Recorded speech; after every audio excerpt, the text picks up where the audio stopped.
Hi, welcome to a special edition of Education Matters as we look at how schools are run in New Jersey, a school governance primer. In this episode, we'll be talking about the board's role in personnel, which is an important role, but one I think is misunderstood by many in the community. With me, as in past episodes, is Kerri Wright. Kerri Wright is a school board attorney, and she is also a school board member in Morris County, Chester. And I probably should mention she was school board member of the year for 2021.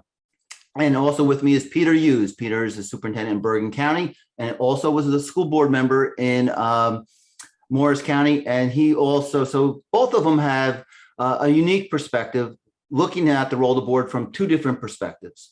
So we're going to talk about the role of the board's role in personnel. And I'm going to go to the really basic stuff because some people might think, maybe they're a school board candidate.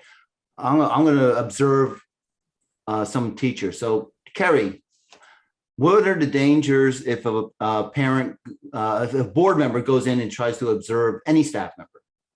Oh, that's a big no-no, Ray. So, for anyone that's not familiar, school board members are governed by the School Ethics Act, and the School Ethics Act provides certain oversight and a framework for what board members are and are not permitted to do. Observing staff members is not one of those things. Observations of staff members is left to the superintendent. So I'll let Peter get into a little bit more detail about what that entails. But board members, they don't lose their ability to go into a classroom and speak to their child's teacher. So that sometimes I think gets a little confusing for new board members. They are permitted to speak to their teachers. They're permitted to advocate for their children, but they're not permitted to do that as a board member. So they are not permitted to really have conversations with staff members in any sort of evaluative way. Peter, I think it's okay for the board to know how the evaluation process works, and they can work with the administration to know that, but they can't evaluate. So is that your understanding too? Yeah, Ray, it's actually really important that the board feels comfortable with the process that's used. And every year my board adopts our evaluation process, which requires training for my administrative team.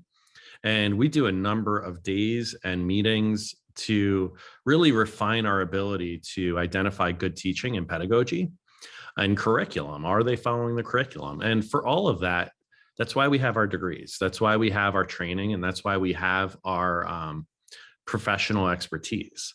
It is really important that that lens is used because we also have a legal obligation to observe and do things only with an administrative certification. So I do think it's really important, but board members do have an important role in understanding overall how staff are performing. And that can often occur in kind of closed sessions and updates to the board.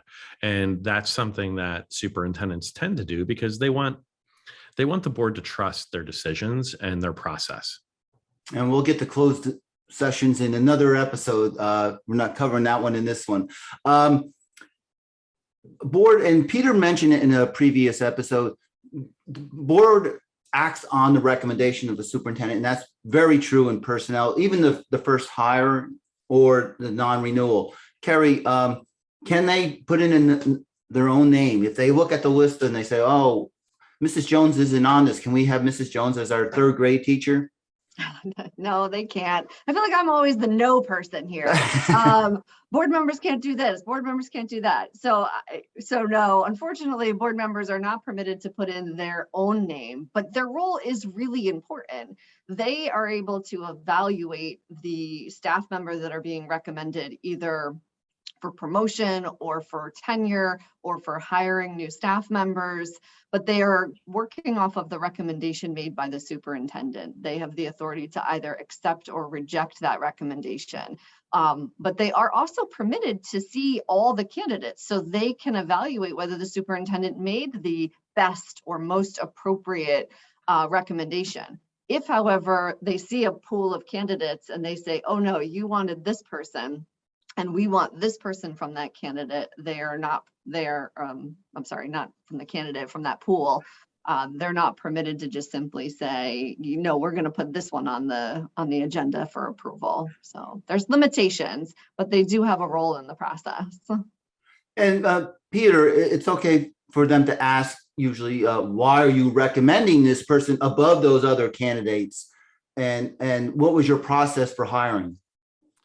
Ray, I actually try to keep my board informed as I'm going through the process. Right now, I'm hiring a senior staff member for a position, and I wanted to make sure that they feel comfortable. That I went through 4 rounds of interviews. I had a performance task. I gave them an opportunity to present for us, and I want them to really trust the process. So I bring my board along with the process, and I describe the process as I'm going through. And I will also give them some feedback about the strength of the candidate pool. Recently, we've had a lot of challenges in New Jersey in staffing because there's a teacher shortage. So for them to understand that when we're going into an interview process, and that teacher shortage may impact one area but not another, it's an important thing for them to understand too, as to why I'm making the decisions I'm making. And I want them to ultimately feel really comfortable with the candidates that get selected. One other thing, you have a board member can get in trouble for publicly stating in evaluative terms. Am I correct, Kerri? Whether on their own Facebook page or at a board meeting, they cannot. And I'm making you the no person again. Yeah. They cannot comment on staff members' performances, including the superintendent's, publicly.